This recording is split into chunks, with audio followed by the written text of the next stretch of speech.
Hey everyone, we're going to go ahead and get started here. Before Paul introduces us, I just want to cover a few housekeeping items. The first being that the slides are available in the Materials tab at the top of your screen. So if you could take a moment to just see where that is, that's great. Also, we will address questions at the end of the presentation. There's a special panel just for questions, and it's different from the chat. So if you could also make sure you see that as well. So please definitely put questions in the questions tab throughout the presentation. We'll answer afterwards. And after the presentation's over, this recording will be available as well. So with that, Paul, go ahead and take it away. Thanks, Skyler. Hi, everybody. Thanks so much for giving us some of your time today to join us on our Snack and Learn webinar. Today, it's about machine learning, a new lens on PFAS and environmental dynamics. So Skyler and I would like to share some of the stuff that we've been working on, discuss an in-house tool that we have, and just really show you how we've been forging ahead with PFAS. So my name is Paul Hurst. I'm located in Ottawa, Ontario. I'm an environmental engineer. I do a lot of site assessment, remediation, vapor intrusion, and data analytics. So that's my tie to this presentation. I've been doing a lot of PFAS analytics, data management, machine learning to help support PFAS investigations. Go ahead, Skyler. I'm Skyler. I'm a Pennsylvania PG. I sit in New Jersey in the Marlton office. Like Paul, I do a lot of stuff with numbers. So I do numerical modeling, primarily groundwater flow and transport modeling, and also data analytics. And that's my tie-in to the PFAS world as well. We also have two other collaborators who are not presenting with us today. That's Ying Wang and Ken Takagi, who are also integral parts of the tool that we're developing. So I wanted to give a shout out to them as well up front.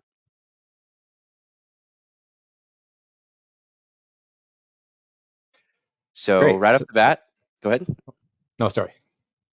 All right. So to start things off, we've got our agenda here. This is the general flow of what the presentation is going to cover. At the beginning, we're going to talk about why we might want these advanced analytics on our projects, especially for PFAS. We'll step through a bit about machine learning and fingerprinting. Those are really popular words right now. We just want to make sure we unpack that and why it's a significant value add to projects. We'll go into some specific methods that we're using in the STEP tool, how we tied in these methods and kind of turned into a practical tool. And together, these methods are going to look at looking at ambient levels of PFAS, looking at sources, and trying to figure out, what really is a source, and how you might split up your site for further investigation or remediation. At the end of the presentation, we'll look at key takeaways and then do questions and answers. So that's the overall workflow for today's presentation. Great. So I'd just like to kind of start the presentation off with the sort of one main question is, why do we need advanced analytics for PFAS? So what are PFAS? I think if you're here, you probably know that, but lots of industries deal with these, landfills, firefighting foams, advanced tech clothing, non-stick Teflon pans, all of these things have these chemicals. And the very reason that we like these chemicals because they're tough, they're hard to break down, they last well, they last in the environment for a long time, so you can get buildup of them. And then, as we know, every time we kind of look at PFAS, it seems like on a pretty regular basis, they're lowering the standards. So on PFAS, standards are measured in nanograms often. And if you're from soil and groundwater, on the traditional contaminants, we're talking milligrams and micrograms. So PFAS is a really challenging topic. And then along with PFAS sites, we end up with a lot of data. So some of these sites are very, very large. They're over, multi-mile, multi-kilometer sites. And if you're looking at this, the screen right now, you can see these are just, two screen snips of some data tables. And these are not that many locations, 10 locations, 10 parameters. And already we have a lot of data. And you can imagine when you get to interpreting multimedia, you have maybe hundreds of samples and you have lots of parameters. It's just not a very easy data set to manage with traditional methods. So making a lot of trend graphs or pie charts can get fairly unwieldy. So these tools are really kind of a supplemental tool to the conceptual site model, to the investigations, and they just really help break down the data into manageable chunks and help with visualization, garnering insights, and helping manage your site.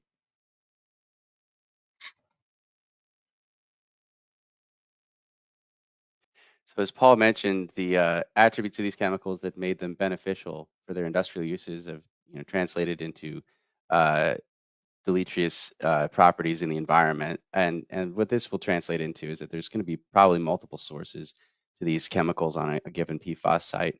So let's just say, for example, we've got our little infographic in the middle here, our little rectangular, perfect little site. And let's say that on this site, there are potentially multiple sources.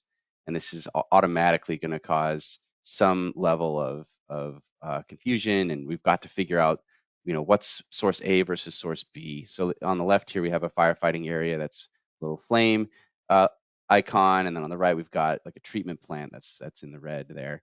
And let's say both of these sources did contribute uh, PFAS to groundwater, and that they are distinctly different chemical profiles. So that's the beginning. This is just setting the stage. Go ahead.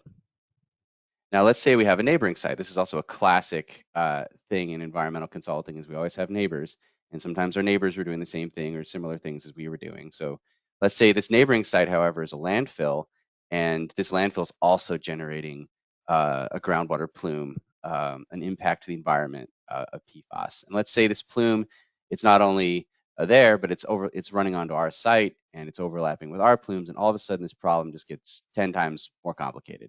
This is a big headache, and this is pretty common with PFAS and with other constituents as well. So multiple sources, offsite sources, these are key questions. And let's say, again, because we have neighbors, here's another site, yet another site, and we've been postulating that since the profiles on that corner of our site look different, we think it's from the other neighbor, but we're not 100% sure.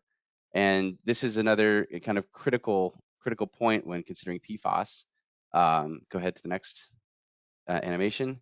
Let's just say that as this firefighting foam source is traveling through the subsurface, the constituents they have different fate and transport properties, and precursors could be transforming PFAS. So in this particular example, it may not be an offsite signature that's causing the different chemical profiles. So we may not actually have an offsite source here. But we need to know this. We need to actually quantify this and be able to relate this to the actual source, so we won't misattribute it. So the precursor contributions are important, as well as the fate and transport.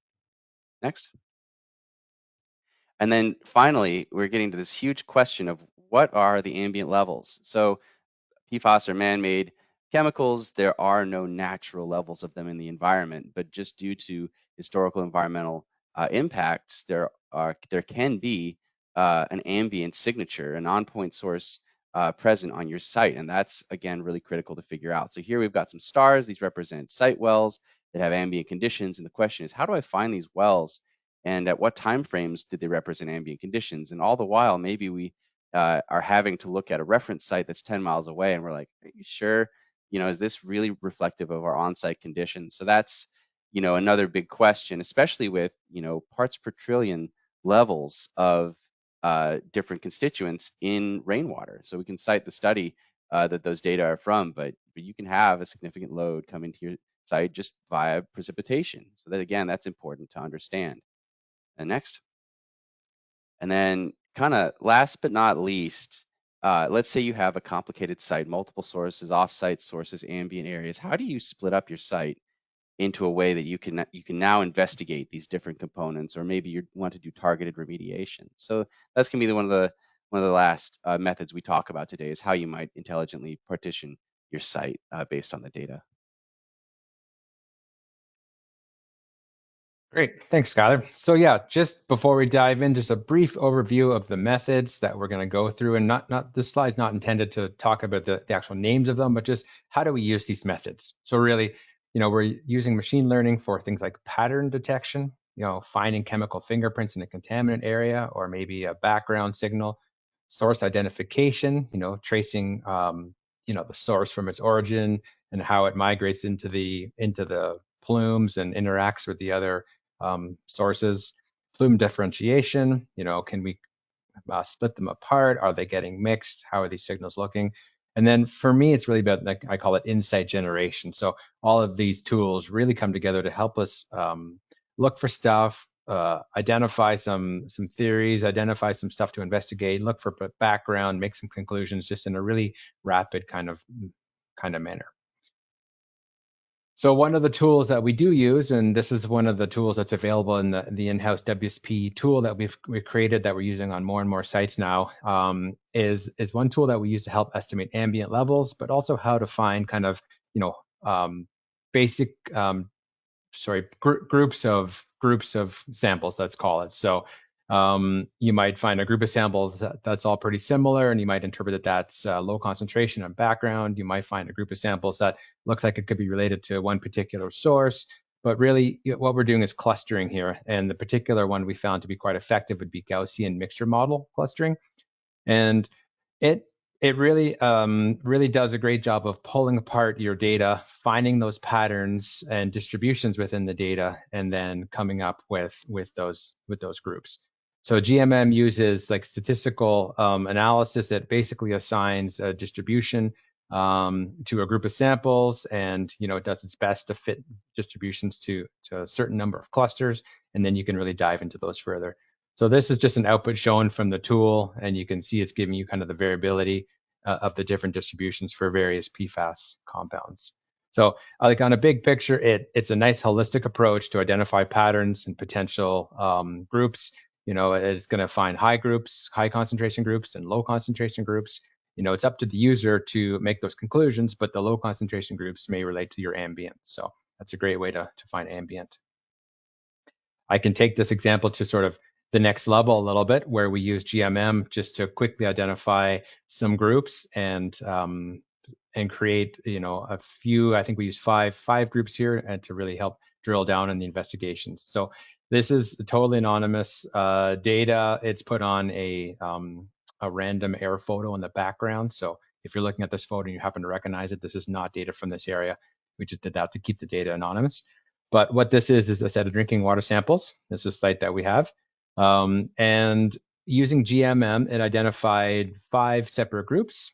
The one low concentration group is all the red circles. So that's inferred to likely be in ambient concentrations. And then it's a little hard to see, but you can kind of see some blues and some greens, turquoise, and maybe purple here. So those samples kind of jumped out as being unique drinking water samples. Something about those is different. You can go to the distributions and look how they're different. But on a very short amount of time, this analysis identified a potential background cluster and 4 or 5 ground drinking water samples. Sorry, there's another one right here. Drinking water samples that are different from the low concentration group and warrant further investigations. So helps to really focus an investigation quite quickly. Taking clustering one step further, the tool also allows you to kind of respect the spatial distribution of your data. So when you have very, very large sites, sometimes you can have clusters created that, just are a little hard to explain. Like, why would this sample be the same cluster as this another sample that's 20 kilometers away or 10 kilometers away? And there may be reasons for that, but at the same time, it may just be an output of the clustering algorithm at times. And so it's has the option to basically take a weighting of your spatial variables. So that's basically your X and Y, your lat long coordinates, and also a weighting of your chemistry. So, you could weight your X, Y at 10% and your chemistry at 90%. So it helps to kind of include and respect the location a little bit. So not for every site, but a nice little tool to have in the toolbox. And you can see one of the outputs here. Using this clustering, we're able to kind of differentiate the source and the core zone areas versus some potential ambient backgrounds just in this output here, based on 3 clusters. All right, so we've talked a bit about that kind of ambient level data mining, which kind of aligns with our common workflows, using statistics and distributions to identify reasonable ranges for different levels. And here we're kind of looking less at concentration levels and more about concentration profiles. So here, the relative composition of the PFAS are important.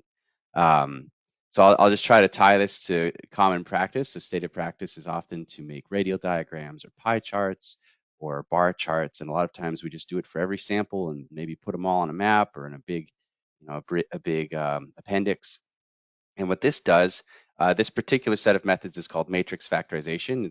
You can also call it blind source separation, but basically, given your data, the data will basically extract the most unique pie charts in the whole data set. It'll give you like the top 5, top 10, whatever, and it's up to you to determine what the meaning of those unique profiles are. So this is basically telling us which things in the data set are unique fingerprints and letting us resolve whether these are due to sources, maybe their transformation patterns or fate and transport, or even potentially an ambient level. But this kind of cuts right through that bulk of that analysis and gets you straight to the fingerprints that potentially matter.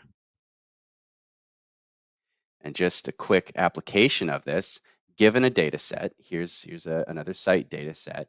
The map on the right is this great map that Paul made. But the circle size, you can see we've got our pie charts here. Circle size is based on the relative concentration. So bigger circles, higher concentration, more likely to be a source. The colors, instead of being attributed to dozens of different PFAS chemicals, the colors in this case, they're boiled down. Those are complete source profiles or fingerprints. So you can see the blue fingerprint on the left here. That chemical profile is representing the blue on the right on the map. So when you see blue, you see a whole chemical composition and not just one constituent. So that's kind of the nuance here. So you can see as you go away from source one, it goes from blue. You might get more purple. So again, you get some potential fate and transport effects. Over on the right, we do have a more purple source. Then that could be due to transformations, fate and transport. There's differences here, but it's highlighting two different unique signatures with higher concentrations that get smaller as you get away from that source area. And just for comparison, you can see this radial diagram, these radial diagrams next to the pie charts as well. This is a more traditional graphic, and in some ways, given the data and the log scale, the pattern on the radial diagram isn't quite as easy to tease out. So here, this is kind of the power of this particular suite of methods, to do the matrix factorization and have the data tell you what's important. Now, along with this, our uppermost panel, the red bar charts, you can see that's not really dominated by any constituent in particular. And as a comparison, we have an orange profile on the very bottom, which is our profile of detection limits. So again, this method doesn't inherently know chemistry. It gives you patterns, and one of these patterns they can uncover is potentially your ambient signature, your background.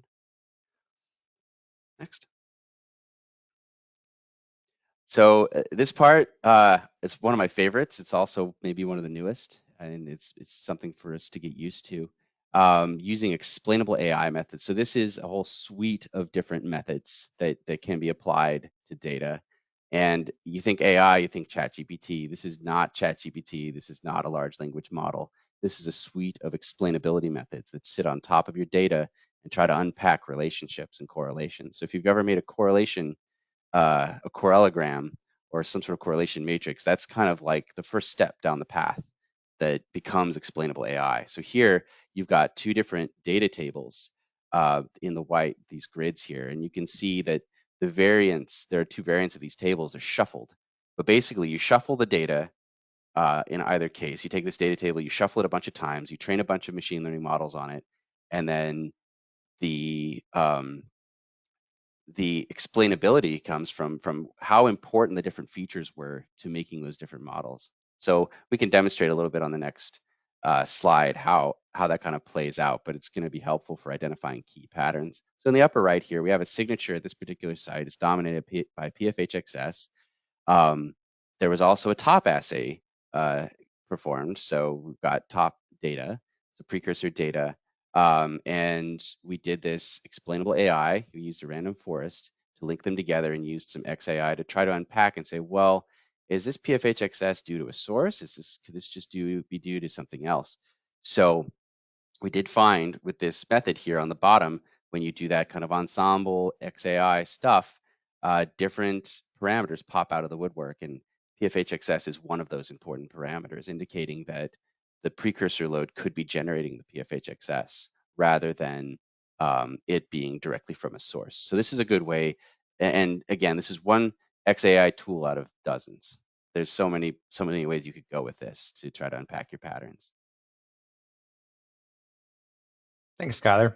So that is a flying overview of some of the tools that we're using. But just for me, a big takeaway is, decode patterns and gain clear insights. So, just on the left side here, this is maybe a traditional site with pie charts, and there's a lot of different colors, and each of these represent a different PFAS concentration potentially.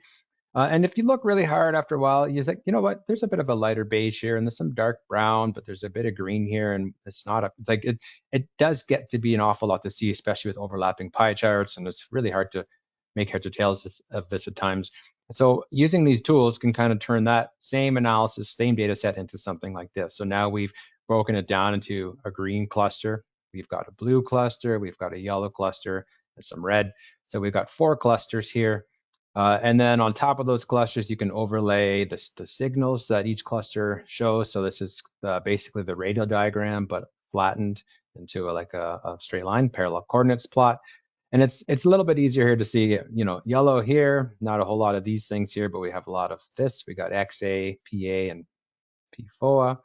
And the blue, it's kind of dominated by just the PFOA, and green, So turning pie charts into some pretty clear differences in groups right off the bat.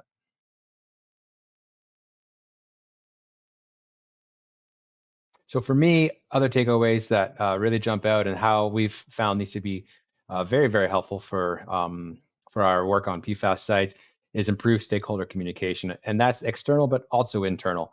Not everybody's fully versed in PFAS yet. And so when you are able to take those huge data tables that I showed at the beginning and turn them into some visuals that we can comprehend, it just really makes it a lot easier to communicate patterns and potential source areas and migration. So that's been really, really helpful for internal and external communications. Simplified analysis of data, I think that goes without saying. We showed that. It provides another multiple line of evidence to improve CSMs. So these are not replacing traditional methods. We're doing that as well. That's incredibly important and a step you cannot skip. But this helps to support that. So on one hand, you've done your phase 1, you've got your CSM. These tools can say, did I miss anything? Like if they identify a source area that maybe the phase 1 didn't find, or conversely, even if they don't find anything new, you're kind of giving some more weight to the initial work that you did to say they're both lining up. We have a lot of confidence in our interpretation here. So that's the increased confidence in site management. You can move forward, making some solid recommendations. You can provide more focused future investigations based on data gaps, like right off the bat. So the early insights really do promote better planning, robust decisions. Just the whole thing is simplified when you can use these tools. So I think just due to time and wanting to make some room for questions, we're going to move past this quickly, but this is just a quick video of the tool that we've developed and are deploying internally. So it has all the stuff we talked about and a bit more. So let's move on to the next slide and we can wrap things up and move to questions. So real fast, again, the slides are available in that materials tab. We're going to answer questions here, so please keep them coming. If we don't get to a certain question, we'll definitely answer it and we'll distribute those in the following weeks after this webinar. And again, this webinar will be archived on the WSP YouTube channel. So with that, I'm going to moderate a few questions. Paul, are you up for answering the first one? Yeah, hit me. All right. Have we done any sort of validation or testing of this tool on a real world data set? Yeah, that's a great question. So one of the first uses we did on this tool was to look at an existing data set when another consultant had come in. They'd collected a lot of great data and they had a lot of monitoring data. And we were brought in to help basically set the management path forward on this data set or on this site. So the tools were run, they identified and kind of confirmed what the initial consultant had said. Simplified a lot of I think we had, over 100 sampling locations, and they identified a few data gaps to make sure that we could fill before making recommendations. So this tool sort of vetted it from that perspective. And Skyler, I know that you've run it on a literature data set as well, which had one known on-site source study. And then the tool identified that, but a few other things to look at as well, which were the things like the effects of remediation, how that had affected stuff, and some other impacts on site. So the answer is we have, but ultimately it's always up to the user to make those conclusions. So these tools can help a lot, give you lots of cool things to look at, but the users do the final conclusions on them. Awesome. Next question I'll field is kind of a joint question of methods. So what matrix factorization are you using? I generally use NMF, non-negative matrix factorization, although I am really partial to alternating least squares. So the one in our dashboard at the moment is alternating least squares. It's so simple to code and very transparent. I do like that. Validating the number of n members. If you saw in the video, we do look at the Misch coefficients of determination. So we look at reconstruction error as a pretty good metric of capturing sources. So if you pick the right number of sources, you'll reconstruct the data fairly well.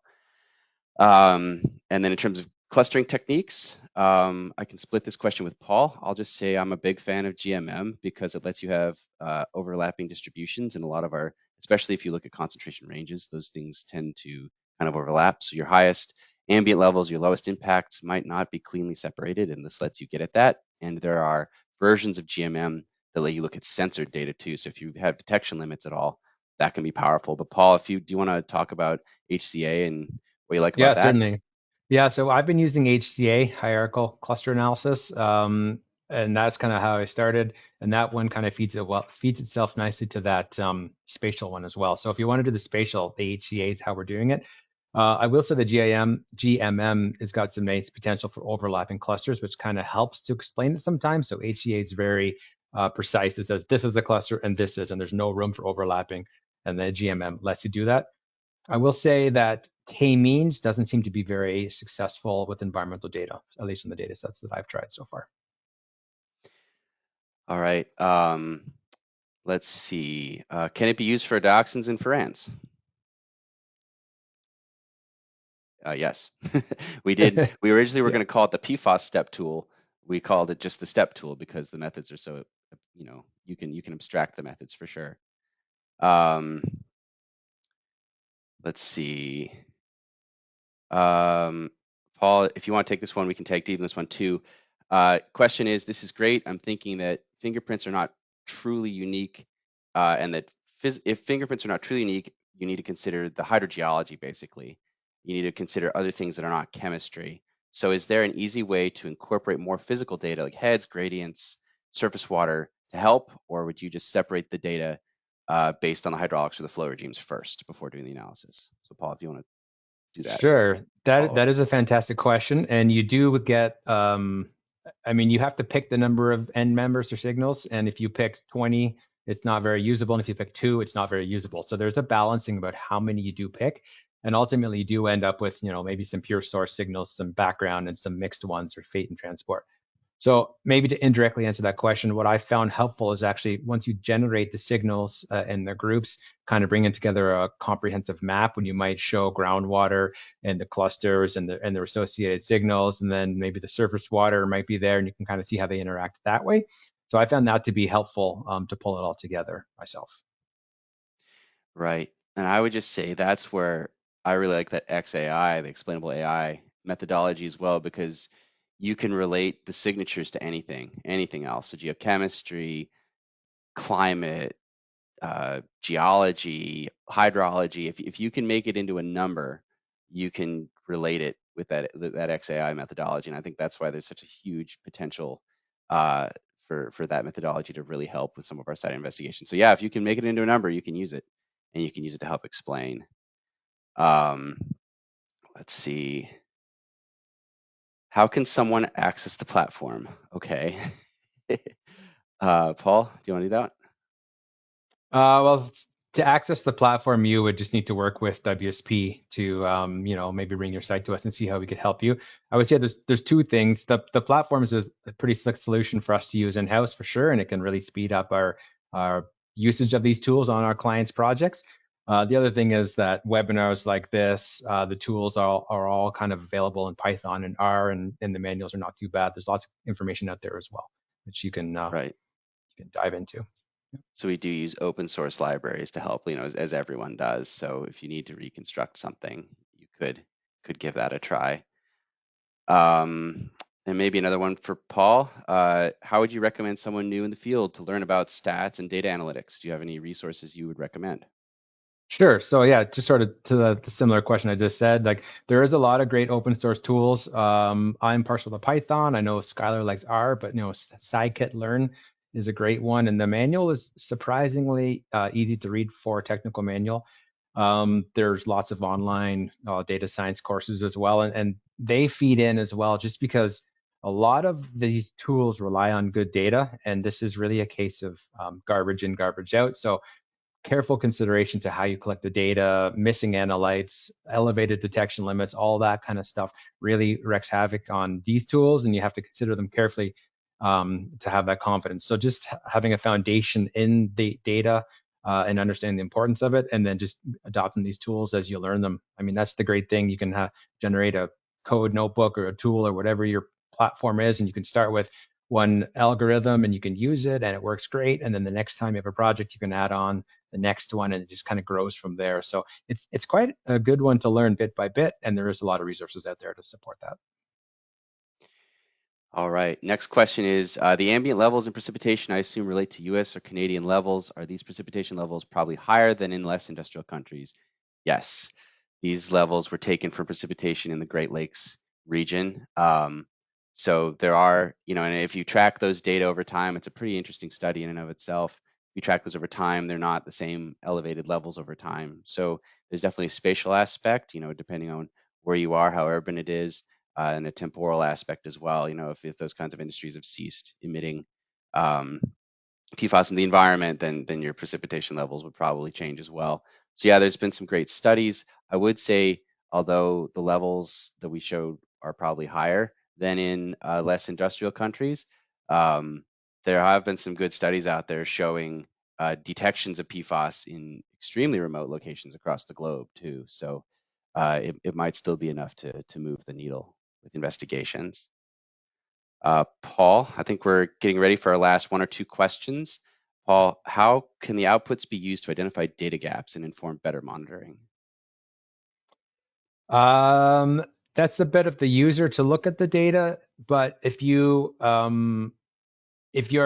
NMF or your end member, for example, identifies 5 signals and one looks pretty low concentration, you're like, you know what, I think that's going to be background. So you're left with 4 patterns and you only know of one release, right? So that's kind of a data gap in itself. Is that one release resulting in 4 separate transformation patterns, or is there another tank somewhere?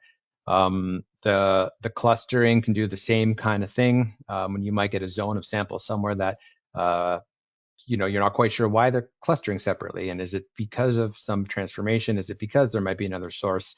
Or in one site that we had, it was because the surface water was migrating a lot of PFAS down to some drinking water wells. And so the data gap really there was, okay, this is more of a significant source than we realized, and this is actually something we need to look at further. So they don't jump out at you, but once you've kind of run through these tools and start looking at them kind of in conjunction with the CSM, it starts to kind of fall into place, I would say. Perfect. All right, everyone. Thank you so much for joining. Again, if you had questions that weren't answered, we're going to answer those and we can get back to you. This recording will be available on the WSP YouTube channel. And just on behalf of Paul and myself, thank you for joining us today, and we hope you have a great rest of your weeks. Thank you very much.